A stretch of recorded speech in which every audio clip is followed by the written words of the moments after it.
बताइए। देखिए, हमने कोरोना के सेकेंड वेव के टाइम 2 करोड़ मांगा था, अभी तक 1 रुपया नहीं मिला है। चीफ मिनिस्टर आदरणीय मुख्यमंत्री जी खेरिंगबार हॉस्पिटल आए थे ऑक्सीजन प्लांट का इनॉग्रेशन करने के लिए।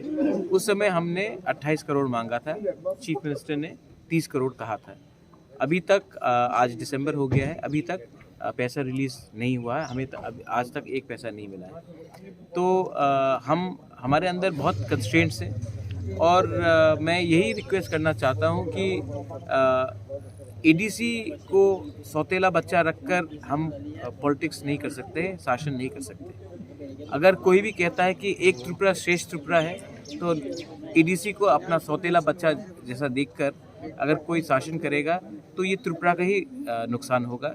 एडीसी में सब रहते हैं, एडीसी में तिपरासा रहता है, एडीसी में बंगालीज रहते हैं, एडीसी में क्रिश्चियन, मुस्लिम्स, बुद्धिस्ट सब रहते हैं। और एडीसी में अगर हमें अगर हेल्प किया जाएगा तो अच्छा रहेगा। अगर नहीं होगा तब भी हम अपने तरीके से प्राइवेटाइजेशन होकर अपने पॉकेट में कुछ इनोवेशन करके हम कुछ ना कुछ खुद करेंगे। हम सिर्फ यही रिक्वेस्ट करते हैं कि आप ये डबल स्पीक जो डबल इंजन का सरकार है, जो सब बोलते हैं डबल इंजन का सरकार है, आज त्रिपुरा में 3 इंजन का सरकार है और ये तीसरा इंजन रूलिंग गवर्नमेंट के साथ नहीं है।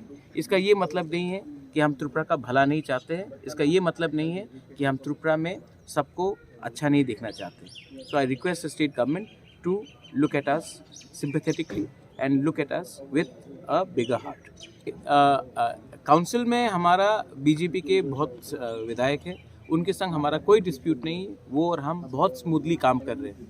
मे बी अगर अगरतला से एमएलएज आकर काउंसिल में देखेंगे कि हम कैसा काम कर रहे हैं तो उनका भी अच्छा रहेगा, क्योंकि यहाँ में काउंसिल में हम पार्टी को लाइन में पहले नहीं रखते हैं, हम कम्युनिटी का वेलफेयर देखकर आगे बढ़ते हैं। और अगर यही चीज़ पूरे स्टेट में किया जाएगा तो त्रिपुरा का भला होगा।